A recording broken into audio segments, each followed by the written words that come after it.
Hello ladies and gentlemen, as always, I'm your host AirsoftALs, and today I want to talk about the loadout I actually rocked at the last game I played at Sector 9.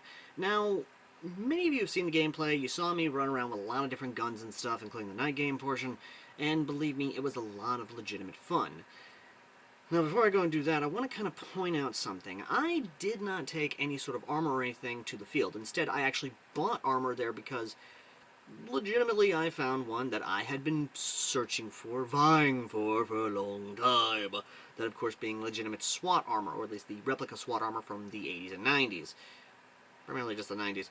And I fell in love with it because, of course, you know, action movies, things like that, including the SWAT movie, as well as, you know, Rainbow Six, Vegas 2, because, you know, I legitimately do love that game, and I still go back from time to time to play it, and, yeah.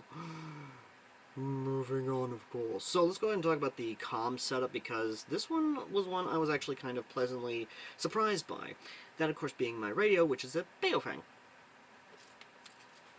Primarily this Baofeng, which apparently there's something kind of rooting around inside it, which, yeah, it happens time to time, apparently. One of those weird things, I'll be honest.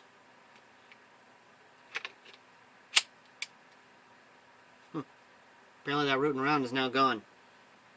Anyway.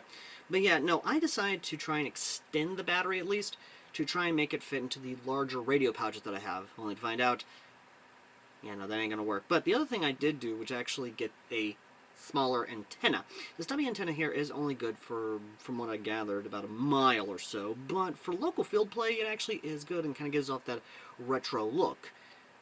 Of course, I really want to give off that sort of retro look of, we have the radio from Die Hard at home. I put the smaller radio pouch on, radio battery on here. I think I will, actually. Oh, yeah, that's... Yep, that's retro. That's retro right there. I love it. But yeah, no. So I did go with the larger battery pouch, but sadly that did not fit inside the battery pouch as I wanted. But it did fit, or at least I tried to fit, inside the radio pouch of the vest itself that I got there, but sadly the battery was a little too long for it.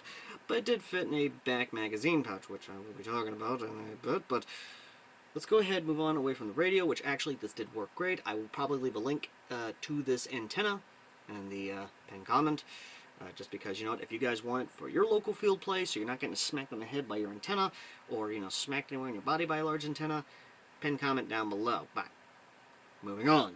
Now, because of the cold weather rolling in, I knew I needed to dress warm, which is why I decided to pull out my tanker overalls.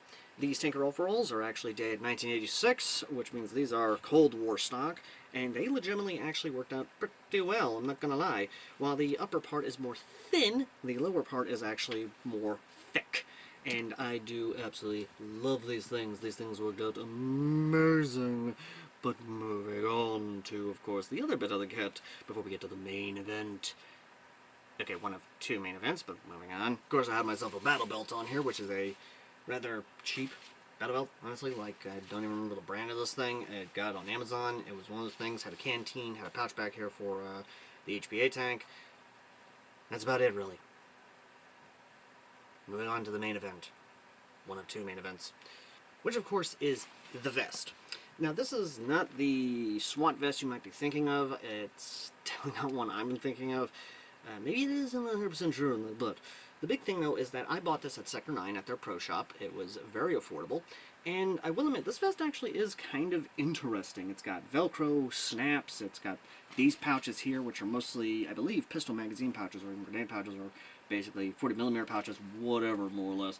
And the 1, 2, 3, 4 mag pouches back here, but these aren't just regular AR mag pouches that you might be thinking of. No, these things are designed in term to fit the magazine pouches of submachine guns and rifles. I tried doing the double mag fed, well, I thought these were double mag pouches.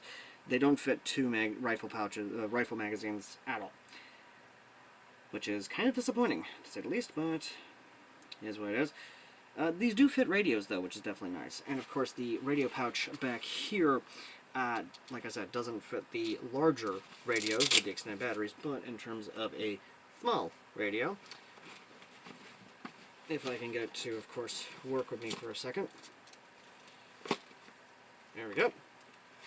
It will fit them just fine, which is, you know, kind of nice to know, and definitely gives up the classic look. And again, with the stubby antenna, you're not whacking yourself in the head with it, so, you know, not getting whacked in the head by an antenna is a good thing. It really is. So, yeah, there's that.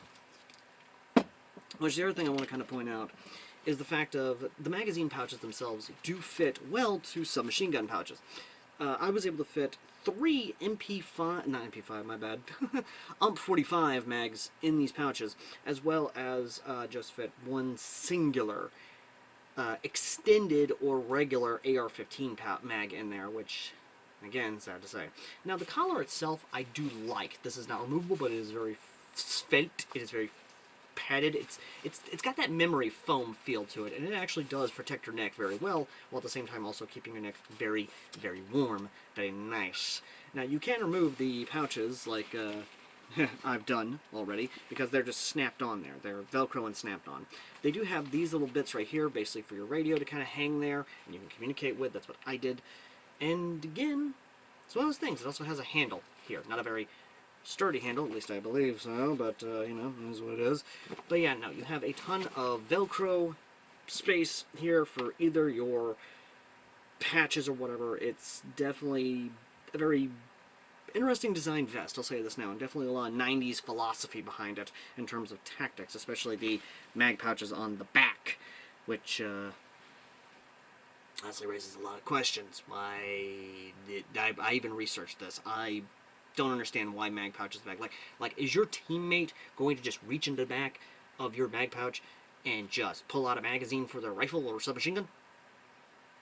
Like, really? Or did they just do like I did and just threw a radio back there and be done with it?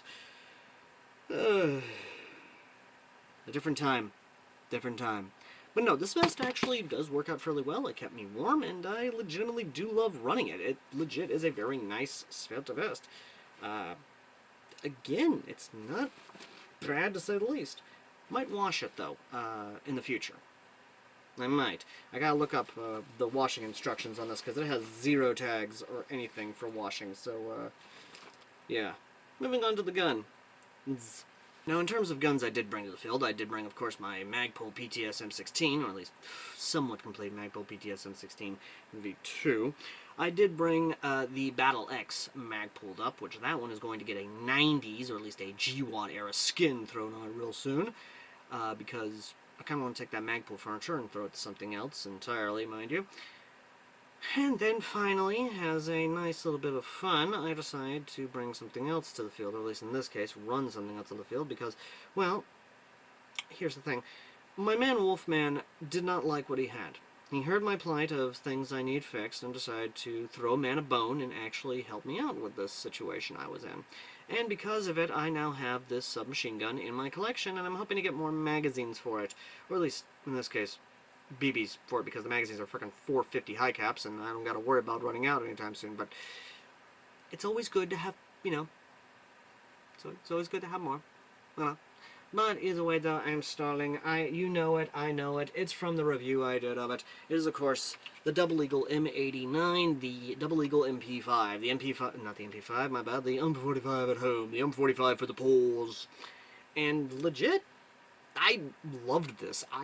Honest to God, I love it. Like, it was so much fun running it, and I legit just have so much fun just running this thing, and I will continue to run this thing, honestly. I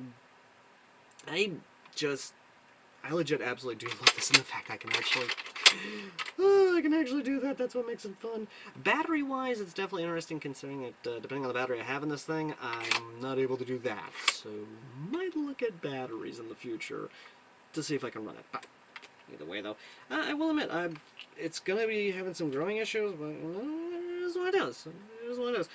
I swapped it out, of course, for a new, longer inner barrel, and of course, you know, with that I have to throw suppressor on there, but it completes the look. It really does, and I legitimately do love it because of that. I really do love it. Oh, so much fun. So much fun. Gonna be so much fun. But either way, though, like I said, it's legitimately a lot of fun. just to have, honestly. Yeah, like I said, it's just... I cannot express how much fun this is going to be going forward. Like, legitimately going forward. It's going to be a lot of fun. Either way, though, like I said, this was one of the funner ones I actually ran. I also ran HPM 4, and yeah, that's about all the stuff I ran at Sector 9. If you want me to continue doing this, because I do plan in the future to continue actually building my loadouts at Sector 9, it's a lot of fun and definitely an interesting challenge to kind of be like, hey, what can I build on the spot? It's kind of like going to a Comic-Con and building your cosplay on the spot at the convention, which, again, you know, always a lot of fun, always interesting. Yeah. Either way, though. Thank you all so very much for watching. As always, I've been AirsoftAL, and, again, legitimately, I enjoy doing this stuff, guys. I enjoy doing this stuff because you enjoy watching it. I enjoy doing what I can because you enjoy it. So, yeah, if you like what I do, consider helping support the channel via the links down below, via our PayPal or Cash App, or even our partners down below as well. You know, get something nice for the holidays that are coming up, especially a 9mm blank grenade kit that takes your Thunder Bees and turns them into 9mm blanks. Which, speaking of which, I do have my, I actually still have, you know, a couple of 9mm blanks, like, legitimately. I still got some 9mm blanks. So if you guys want me to do some videos of me just, you know, getting these things shot off, or, you know, anything of that nature, let me know in the comment section down below. But, as always, ladies and gentlemen, I've been AirsoftAL, and I'll just tell you lovely, lovely people in the next video. Until next time. Later.